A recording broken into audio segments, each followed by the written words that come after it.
Today we hear how the Lord says, if anyone is ashamed of me and of my words in this adulterous and sinful generation, the Son of Man will also be ashamed of him.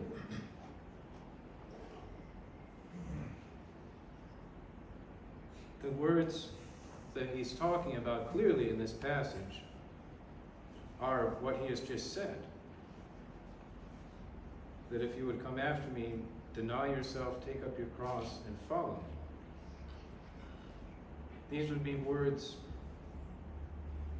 and you remember how Peter tries to stop him later on, because this was considered a shameful thing that he's talking about doing. Bearing the cross and being nailed to the cross.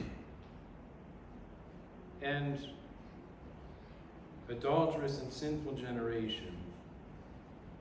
I don't know. I think if you think about the biblical language, it's not necessarily so much that the generation was committing a lot of adultery, literally. But it was that they had attached themselves to foreign gods, and that they had attached themselves to structures of power in their day, which made them into adulterers, because they had abandoned the God of Israel, they had abandoned their life, and sought after life in broken wells, in broken cisterns, and tried to draw water there. And so this is something for us to remember. And I think ultimately, the message of the cross is a message that tells us that we have to continue to love. We have to continue to love fervently, even unto the end of the age. If the church itself and the people in it, the body of Christ, lose this love, then everything really will be lost. And I was thinking about this today, about how we might question ourselves in our participation and engagement with our day and age, the way that we participate through technology, through social media. We could sincerely ask ourselves a lot of questions about the way that we engage in those things. I'll share with you a couple things. There was an article by a man named Reid Hoffman several years ago. And he was thinking about what classically in Latin theology they call them the 7 deadly sins. He was thinking about those things. And he was looking at social media platforms, Twitter, Facebook, Instagram, Pinterest, LinkedIn. And he realized that each one of them corresponded with a different vice, with one of the 7 deadly sins. And so he says Instagram is like vainglory, pride, self-promotion. Facebook creates, in many cases for a lot of people, a lot of envy, because you only see what other people decide to share about their life on there. And so you start to think, oh, their life is so much better than mine. Is it? And what is that envy? What is that covetousness that starts to emerge as you're looking? LinkedIn, you know, the app LinkedIn, he equated that with greed, and that's something that I heard somebody say recently. One of the first signs that our soul is in danger is that we start to call something evil by a different name. And so we might look at LinkedIn and say, well, it's really just all about ambition. Oh, I just want to be a go-getter. That's okay, isn't it? But really, it's probably just greed. And we should call it what it is. I don't want to relate with other people in such a way that they're a human being to me, but I want to relate with them as a networking operation so that I can see what I can get out of them. And then you have streaming platforms that allow us to engage in a gluttonous overconsumption of entertainment and become incredibly slothful. And so he said, like, each of these platforms, you can see it. Oh, and of course, Twitter is wrath. That one, it seems pretty obvious as soon as you look at it. It's like, oh my goodness, somebody turn this off.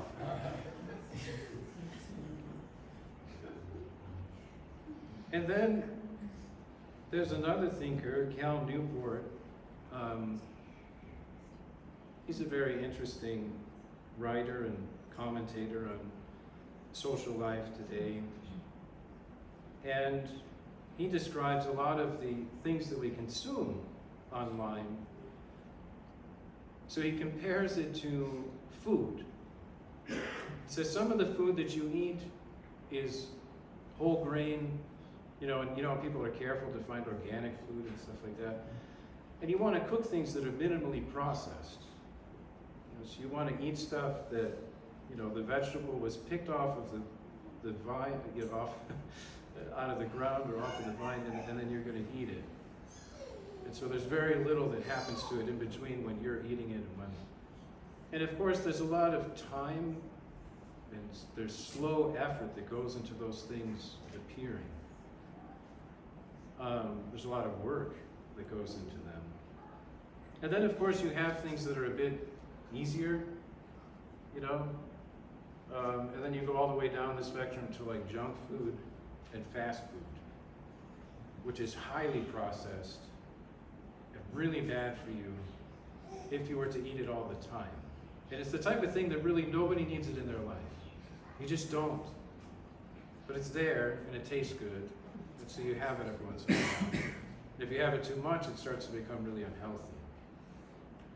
And so he thought about that, the way that we deal with food, and he compared it to the type of the way that we get our information, the way that we learn. And he says, so reading a book, if you read a book that somebody took the time to write, it could be a terrible book, so you have to be careful. It could be full of just a bunch of nonsense. And so there's ways that you should develop to understand what you're reading and be able to discern, is this garbage or is it worth reading? But when somebody takes the time to write a book, you know that they've probably put thousands of hours into preparing that text. That they've read, that they've researched, that they've talked with people. You know, you'd be able to look in the back and find the footnotes, unless it was Father Stephen DeYoung. That was something that somebody has pointed out to me when we were reading some of his texts. Where are the footnotes, man? But at any rate, so you're reading it, you know it's like Whole Foods. There's been a lot of time and energy put into that. And then you could think of things like podcasts, where there's a long-form discussion that you listen to, and it's not designed, it's not ear candy. It's something that you're listening to, or people are having a serious conversation, maybe for an hour and a half, about a particular topic. And so that's not quite as whole as reading a book, but there's something about it that still has a lot of sustenance. And you'll notice one of the differences. It's really easy to listen to a podcast and fall asleep. It's not easy to stream Netflix necessarily and fall asleep. It's not easy to be on social media necessarily and fall asleep. There's something about it that's keeping you going, that's aggravating you, that's wanting you to go to the next image and just keep going without stopping. And so he says, So there's books, maybe podcasts, which are getting more processed, but there's still some sustenance there. And then he said, and then you get to Twitter, Facebook, Instagram, and it's just junk. It's so highly processed and brought down to this little tasty bite. And that's the thing about junk food, if you've ever learned about it. It's, I think it's called extremely highly palatable or something like that. I can't remember the word. What is it? Hyperpalatable. Hyperpalatable. And so what you get is salt and fat. And it's, man, that is good. And you have that one chip, and there's nothing in it. There's nothing really of value, but you can eat the whole bag without even thinking about it. So that's what most of what we're engaging in. And so what do we have to do? I think one thing, recognizing this about the stuff that we engage in, we should limit it. You fast from a lot of things during the year. Fast from social media. Turn it off. Turn the news off. I said this once before during Lent. I encourage people to fast from getting all wrapped up in the news during Lent. It's going to be there when you get back. It'll be just as bad, but nothing is going to change. And so on Wednesdays and Fridays, you can turn it off.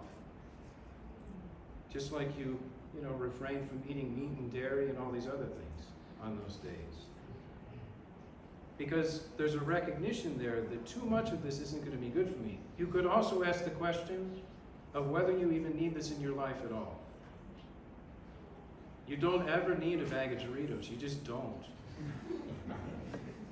And so maybe you don't even need Instagram or Facebook or Twitter or any of the stuff in your life. Because you can get what you need to know from other sources that are a lot healthier. You can find that information. You can read a book. You can listen to a long-form podcast where they have a genuine, lengthy discussion about a topic. You don't have to be on social media.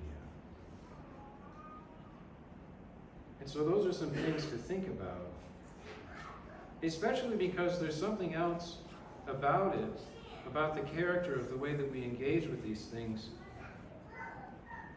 It reminds me, do you remember the myth of Narcissus? And so he's supposed to be wedded. There's this woman that they want to wed him to, but he's just completely captivated by himself. And so he goes to a pool of water and he's captive, and it becomes a curse on him because he's so into himself that he has to go stare at this pool of water forever and just look at his own reflection.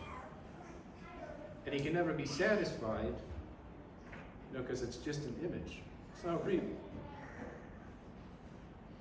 Social media is perhaps the most highly developed and refined interactive mirror that has ever existed. It shows you yourself. And woe to us when we become so captivated with ourselves. It seems like some of the AI models, when people engage with them, are doing the same thing. They're designed to do that. Right, but they're specifically programmed to do that. And so they reflect back to you what you want to see. And in many cases, if those thoughts are passionate, if they are logis me, like damaging spiritual thoughts, you'll interact with this stuff and it just magnifies them and amplifies them. And there's already been some examples of that within recent weeks of people that have even been driven to harm themselves as a result of engaging too much with this stuff. And that type of thing, getting caught up and captivated by that mirror, is really dangerous.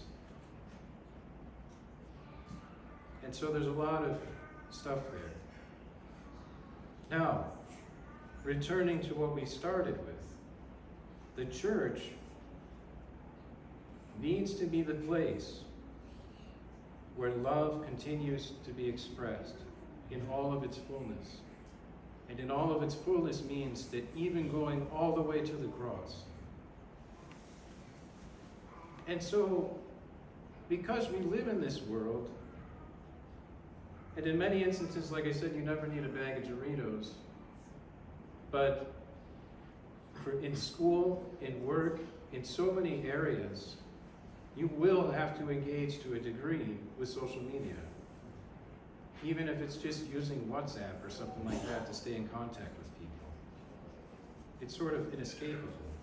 It's woven into the fabric of your daily life. The same thing with the internet. Kids can't go to school today without having a computer and without access to the internet. They just can't. And so we have to engage, and we know all of the perils of it. So what do we do? I think we have to always keep to what St. Paul told us in his letter to the Corinthians, that we need to make love our aim in everything that we do, in the way that we engage with this stuff. Because you can start to see, as much as Twitter, we could describe it as being a platform for wrath. Well, what is the opposite of wrath? The virtue that's opposite to the vice. You would think of temperance and even courage. And so in some cases, people are using these platforms in a way that's courageous. You see that more so in other countries where people are really, really obviously and clearly and quite literally oppressed by their governments.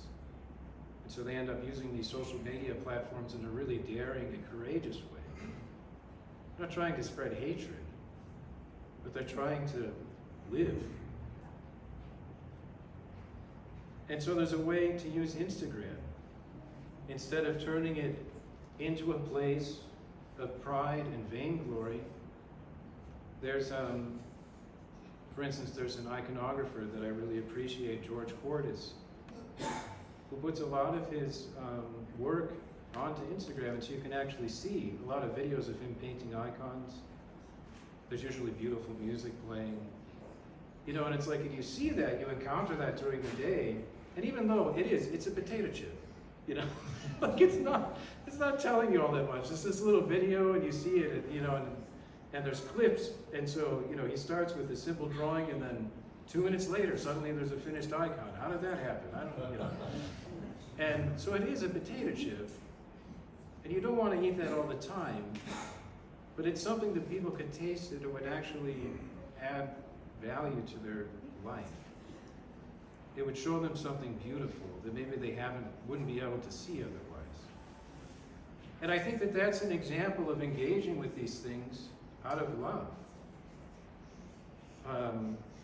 And then another thing, so many people, at least, so I guess Presbyterian and I and our friends were probably part of, like, we didn't have, none of this stuff existed when we were younger. It was around the time when we became adults that it became a thing, that it started showing up, like in our 20s.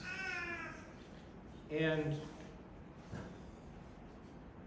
I remember at the time, like, you'd always feel like you had to justify it. If you had a Facebook account, you'd be like, well, I have it because I want to keep in touch with people. You know, but my family is really far away. They're in Rochester. They're super far away from here. And I have it so that I can keep in touch with them. So that was the justification, because you're kind of ashamed of having it. And then it's like, but then, what do you actually do with it? Do you keep in touch with them? No. You know, does it actually help you engage with them better? No. You spend most of your time just scrolling through like whatever happens to be given to you in your feed. But using these things out of love, you could think, the only reason I'm going on there today is because I want to reach out to my uncle and tell him that I'm thinking about him and I hope he's doing well. These are amazing tools for you to be able to do that, for you to be able to express love and not express division or hatred or get caught up in all this other nonsense. And so you can make it no longer a mirror, but you could actually make it a window where you can look through and have an opportunity to open up that window or that door and speak with somebody that you haven't spoken with in a long time. But it depends on us. Is love our aim in the way that we participate in these things, or is it something else? Is it just because we're captive to we just want to stare at ourselves and hear a bunch of stuff that confirms our anxiety and our fears? Or are we actually there because we want to demonstrate love towards others? And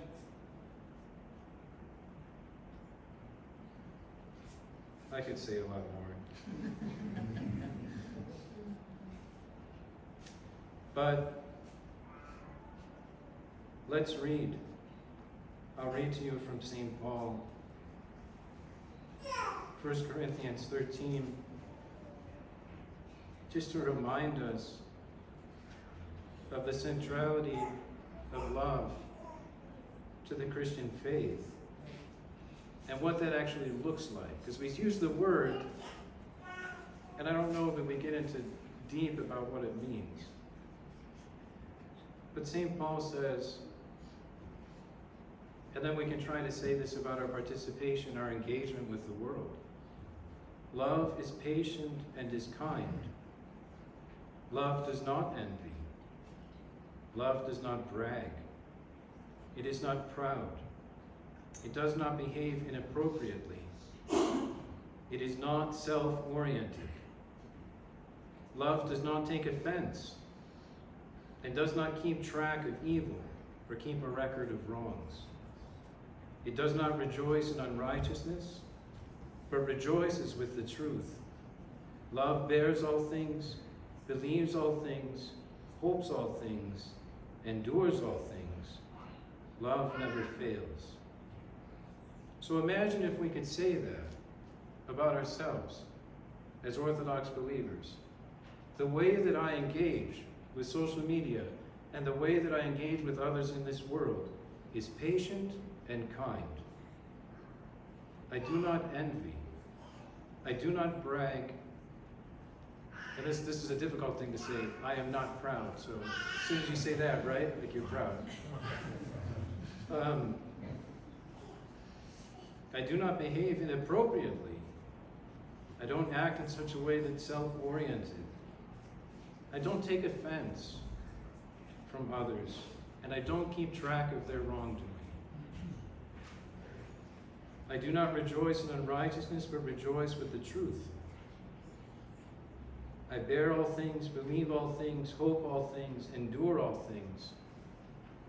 And because I live in love as God is love, I know that I will never fail. That even if I lose my life, it is not a failure.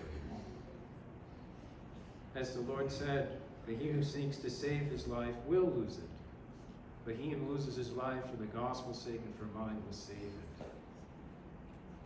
And so may we follow continually the path of love as we are commanded, and not be ashamed of following that path even all the way to the cross.